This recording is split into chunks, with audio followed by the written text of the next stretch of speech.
Hello friends, welcome to my channel क्रिंदा creative stories. नए video updates के लिए क्रिंदा क्रिएटिव स्टोरीज़ को सब्सक्राइब करके बेल नोटिफिकेशन को ऑन कर दें और वीडियो को लाइक और शेयर करना ना भूलें। पेश है आपके सामने कहानी बंद दरवाजे का अगला भाग। मैं चुपचाप उसी तरह अपने बिस्तर पर बैठ गया। मुझे अब ये पता चल चुका था कि अब जो भी कुछ होगा 5 दिनों के बाद ही होगा। तब तक मुझे रमा मौसी और किशोर के बारे में पता लगाना था। थोड़ी ही देर में नानी जी मेरे कमरे में आई। उन्हें अपने कमरे में आता देख मैंने कहा, नानी जी, मैं आज शाम को घर के लिए निकल रहा हूँ। इतना सुनते ही नानी जी परेशान हो गई। उन्होंने कहा, नहीं बेटा, तुम नहीं जा सकते। तुम्हें तो कम से कम 1 हफ्ता रुकना है मेरे पास। थोड़ी देर बाद संतोष मामा जी भी कमरे में आए। उन्होंने कहा, अगले 7 दिन तक तुम इधर उधर कहीं भी नहीं जाओगे। उनकी बातें सुनकर तो मैं और भी परेशान हो गया। मैं सोचने लगा कि अगर मैं कहीं निकलूँगा ही नहीं तो रमा मौसी और किशोर के बारे में पता कैसे लगाऊंगा। जिस तरह ये लोग मुझ पर बंदिशें लगा रहे थे, मुझे तो ऐसा ही प्रतीत हो रहा था कि ज़रूर उस रात कोई बहुत बड़ा कांड हुआ था। संतोष मामा जी ने भी मुझे प्रॉमिस करवा कर 7 दिन यहीं रुकने के लिए मंजूर करवा लिया। संतोष मामा और नानी जी तो अपने काम पर लग गए, लेकिन मेरे दिमाग में उन लोगों की बातें अभी भी घूम रही थी। खैर, फ्रेश होकर मैंने नाश्ता किया। नाश्ते की टेबल पर मुझे पता चला कि संतोष मामा जी अगले 3 दिन के लिए गांव से कहीं बाहर शादी में जा रहे हैं। ये बात सुनकर तो मैं अंदर ही अंदर काफ़ी खुश हो रहा था। वो आज दोपहर को ही बाहर निकलने वाले थे। मैं भी उनके जाने का बेसब्री से इंतज़ार करने लगा। दोपहर 1 बजे के करीब उनकी सारी पैकिंग हो चुकी थी।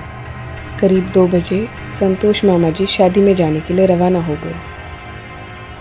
उनके जाने के 10 मिनट बाद ही मैंने अपनी नानी जी से कहा, मैं खेलने अपने दोस्त के पास जा रहा हूँ, शाम तक आऊँगा। ये बोलकर मैं वहाँ से निकल गया। उस गांव में सरपंच का बेटा राजू, जो कि मेरा ही हम उम्र था, मेरा बहुत ही अच्छा दोस्त भी था।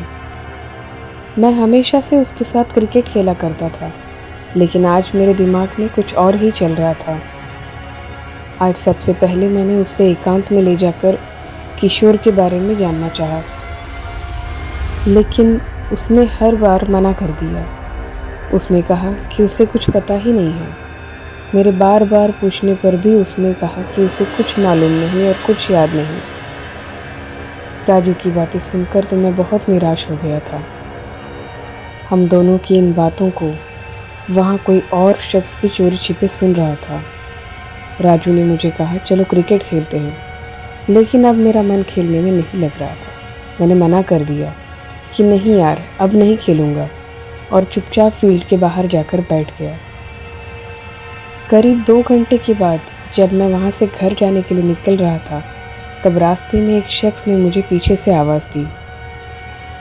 मैं आवाज़ सुनकर रुक गया और पीछे की ओर मुड़ा। जो शख्स मेरे सामने खड़ा था वो मुझसे करीब 4-5 साल बड़ा होगा। उसने मुझसे कहा कि राजू तुम्हें कुछ नहीं बताएगा। उसके पिताजी इस गाँव के सरपंच है और तुम्हारे मामा जी पंच। और जिस किशोर के बारे में तुम पता लगाने चाहते हो वो मेरे चाचा जी हैं। आज से 11 साल पहले मेरे चाचा जी कहीं चले गए थे, जिनका अब तक कुछ पता नहीं चला। मैं चुपचाप उनकी बातें सुन रहा था। अचानक से मैंने उनसे पूछा, और रमा के साथ क्या हुआ? रमा का नाम सुनते ही वो बोल पड़े। किशोर चाचा मुझे अपनी सारी बातें बताते थे। वो रमा से बहुत प्यार करते थे, लेकिन ये भी जानते थे कि समाज और रमा के घर वाले कभी किशोर को नहीं अपनाएंगे। उस रात जब किशोर चाचा घर से निकले थे तो उन्होंने मुझसे कहा था कि आज रात ही मैं मुंबई के लिए निकल रहा हूँ और रमा भी मेरे साथ अपने घर वालों को छोड़कर भाग रही है। ये बात उन्होंने सिर्फ़ और सिर्फ मुझे ही बताई थी। मेरे घर में मेरे अलावा मेरे दादा और मेरे मम्मी पापा हैं। वो आज भी किशोर चाचा की राह तक रहे हैं। उनकी बातों ने तो मुझे पूरी तरह उलझा कर रख दिया था। उस रात किशोर के साथ आखिर कौन सा खेल खेला गया था? अगर रमा उस रात भाग गई थी तो उस बंद दरवाजे वाले घर में किसको जलाया गया था, और फिर किशोर के साथ आखिर उस रात क्या घटना घटी। बातें करते करते शाम हो चुकी थी और मुझे भी काफ़ी लेट हो रहा था। किशोर के बारे में जितनी जानकारी मुझे मिली उसके लिए मैंने उनको धन्यवाद दिया और तुरंत ही अपने घर के लिए रवाना हो गया।